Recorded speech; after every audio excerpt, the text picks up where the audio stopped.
July 4th, 1999, Washington, D.C. America was celebrating Independence Day. Fireworks, flags, champagne. But inside the White House, no one was celebrating. Because 8,000 miles away, two nuclear-armed countries were at war. And the CIA had just told the president something that stopped the room cold.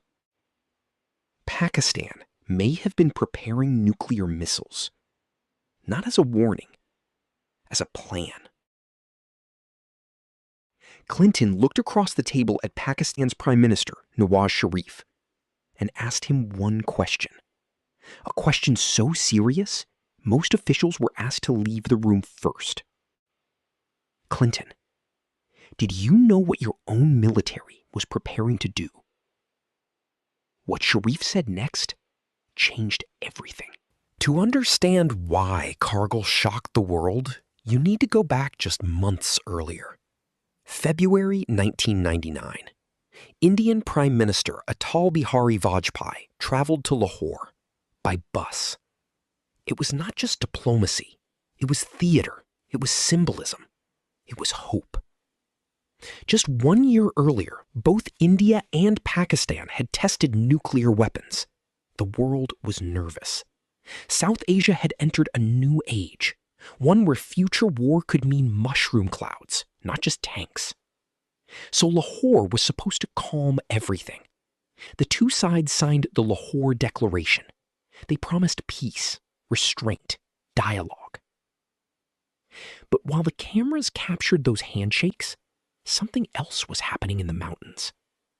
Pakistani forces began quietly occupying positions across the line of control in the Kargil sector, freezing, punishing heights, overlooking India's vital supply routes. The plan was bold, but it was reckless, because this was not a normal border raid. This was happening after nuclear tests. This was happening after Lahore. This was happening under the shadow of weapons that could erase cities. The handshake had barely faded from television screens when the mountains began to burn. The first warnings did not come from satellites. They did not come from intelligence agencies. They came from ordinary people in the mountains.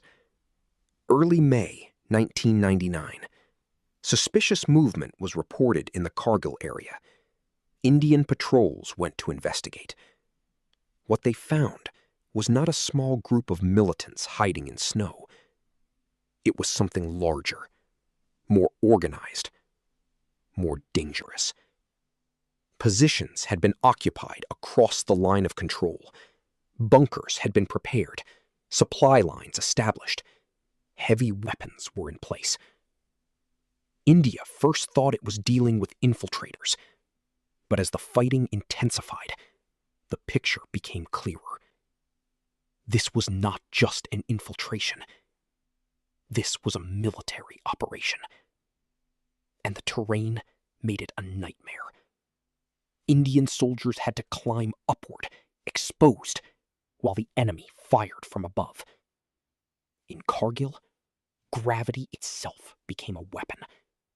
Every assault was uphill. Every ridge was a fortress. Every mistake meant death. By late May, the conflict had exploded. India launched Operation Vijay to recapture the heights. The Indian Air Force launched Operation Safed Sagar on May 26th. But this was not war across flat plains. This was war in thin air. Some positions were above 16,000 feet. Soldiers fought in snow, rock, and oxygen-starved darkness, where even breathing felt like punishment. The names became legendary. Tololing, Tiger Hill, .4875, Dras. Each peak, a battle.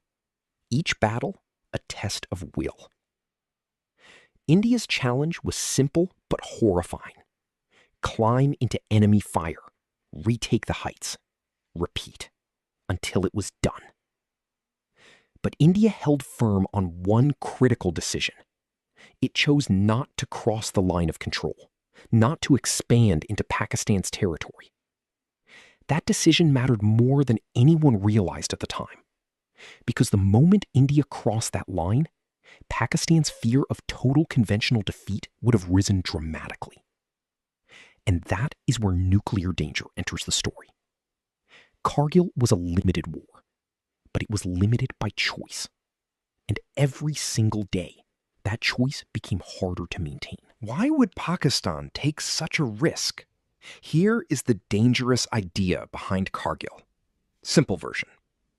When two countries have nuclear bombs, they will never fight a big war, because a big war leads to nuclear war, and nobody wants that. But here is the trap.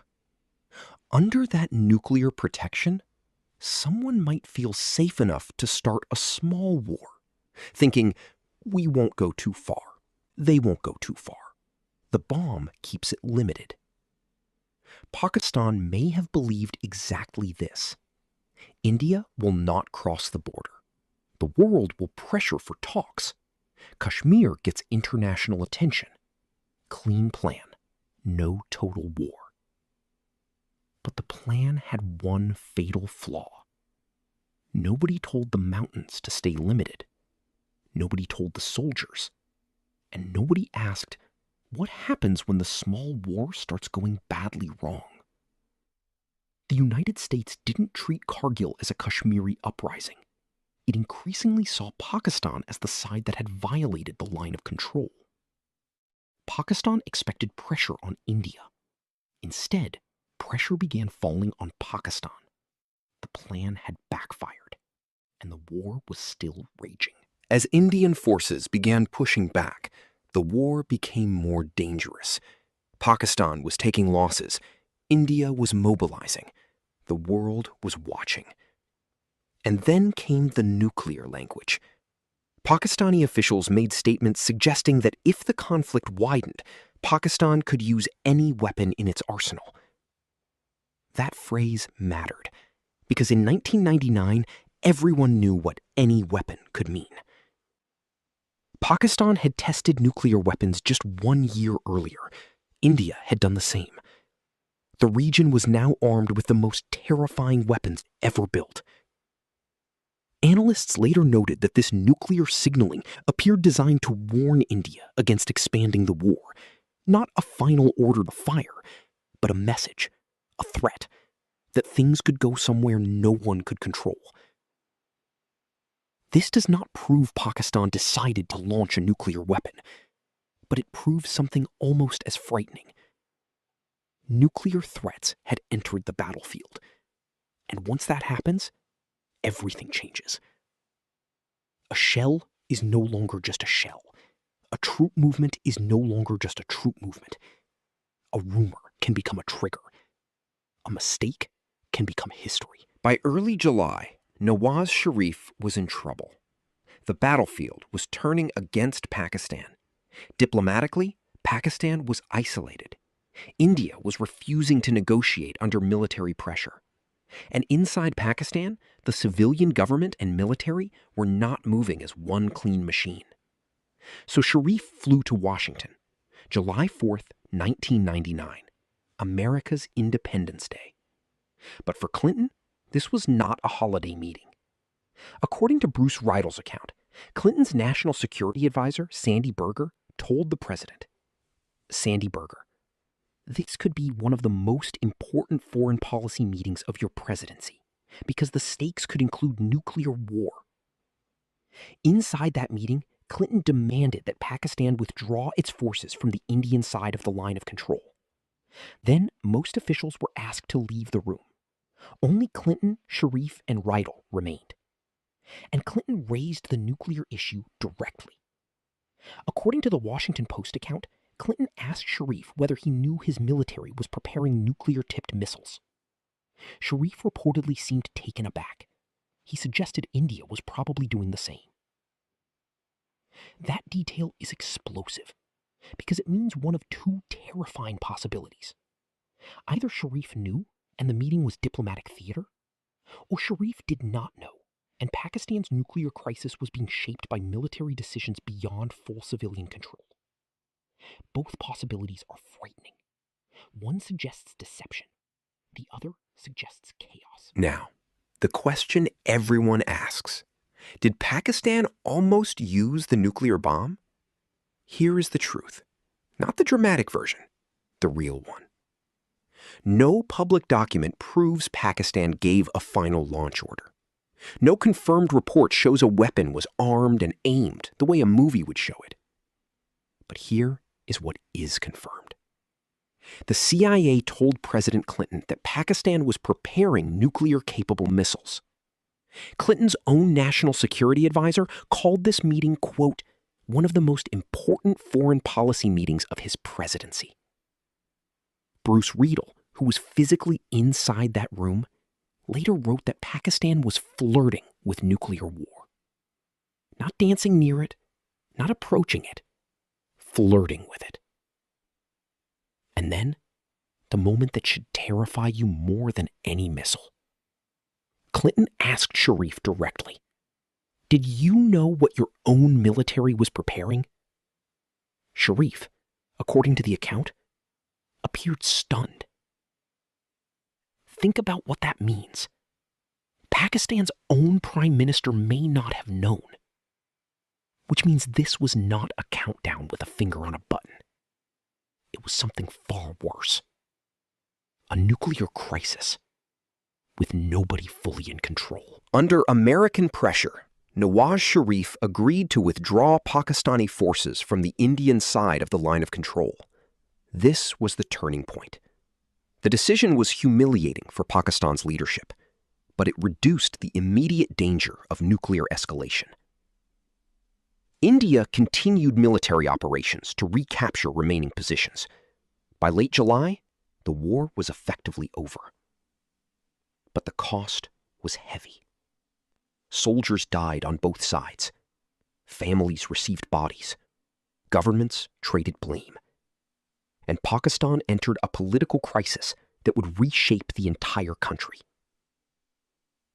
Just months later, October 1999, General Pervez Musharraf overthrew Nawaz Sharif in a military coup.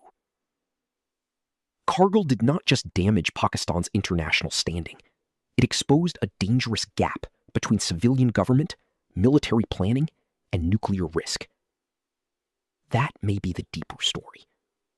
Not only that Pakistan and India fought, but that nuclear weapons were sitting behind a war whose political control was uncertain. And that is where the real horror is. Not the bomb itself, the system around the bomb. Kargil ended. The mountains went quiet. The flags were raised. The soldiers came home, those who could. But the danger Kargil revealed did not end with the war. It proved that nuclear weapons do not automatically create peace. They can prevent total war, yes, but they can also make leaders believe that a small war is safe under the nuclear shadow. Kargil showed the world a terrifying new reality. Two nuclear-armed countries can fight a conventional war and still believe they are in control. But control is fragile. The battlefield does not obey political speeches. Missiles do not care about national pride. And once nuclear signals begin, every side starts reading the other through fear. So, was Pakistan about to use the bomb? The public record does not prove that. But did the crisis come dangerously close to nuclear escalation? Yes. Close enough for the White House to panic. Close enough for Clinton to clear the room. Close enough for a prime minister to appear stunned by his own military's actions. The weapons are still there. The rivalry is still there. And the same dangerous logic that a small war is possible under a nuclear shadow is still there. So the next time you hear the words India and Pakistan and escalation in the same sentence, remember July 4th, 1999. Remember a room in Washington where most officials were asked to leave. Remember a prime minister who may not have known what his own army was preparing. Because Kargil didn't just happen once. It is a warning that keeps renewing itself. And the only question left is, will the next time have a July 4th meeting to stop it?